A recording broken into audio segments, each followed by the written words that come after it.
And Senator Bernie Sanders also announcing a big endorsement. His communication director tweeting, Reverend Jesse Jackson is throwing his support behind the senator.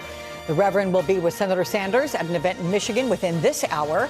The progressive political group Justice Democrats also endorsed Sanders, saying he will defeat Trump and govern America in this time of crisis. Both candidates, not surprisingly, out on the trail today.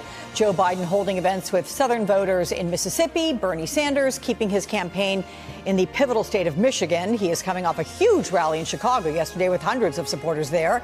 Talking to NBC's Chuck Todd earlier, he blamed the Democratic establishment for his poor showing on Super Tuesday. The establishment put a great deal of pressure on Pete Buttigieg, on Amy Klobuchar, who ran really aggressive campaigns. If they had not withdrawn from the race before Super Tuesday, which is kind of a surprise to a lot of people, I suspect we would have won in Minnesota, we would have won in Maine, we would have won in Massachusetts. The turnout may have been a little bit different. Joe Biden also rallying with supporters yesterday. Officials from the venue in Kansas say a couple thousand people showed up for the former vice president, and they were all willing to wait, lining up for blocks, all willing to hear Joe Biden speak and take their time getting into that auditorium. He is still leading the delegate count with 624. However, we should note there's still 110 California delegates left to win, meaning that Sanders could narrow Biden's 68 delegate lead or even overtake him.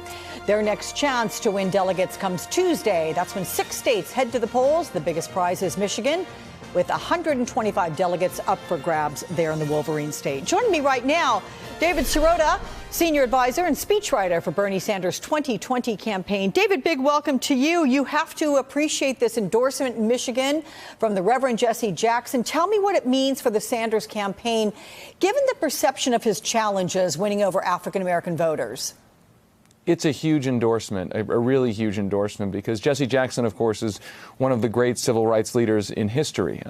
Jesse Jackson also won a historic win in Michigan in 1988, which was seen as one of the landmark moments in Democratic primary history. I mean, Jesse Jackson's endorsement, what he said in his endorsement, I think is really the key here. He basically said, and I'm paraphrasing, but he said that basically now is not the time for moderate policies, because the crises we face, and in specific the crises the African-American community faces, requires something much more far-reaching, an agenda that's much more far-reaching.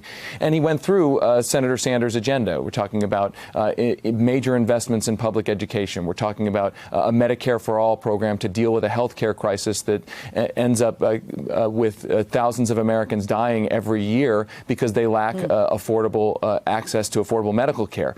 So this is a big, big endorsement. I really can't stress it enough, and I think that a lot of people will be hearing about it today because the Reverend Jackson is going to be in Michigan with Bernie Sanders. Yeah. Hey there, I'm Chris Hayes from MSNBC. Thanks for watching MSNBC on YouTube. If you want to keep up to date with the videos we're putting out, you can click subscribe just below me, or click over on this list to see lots of other great videos.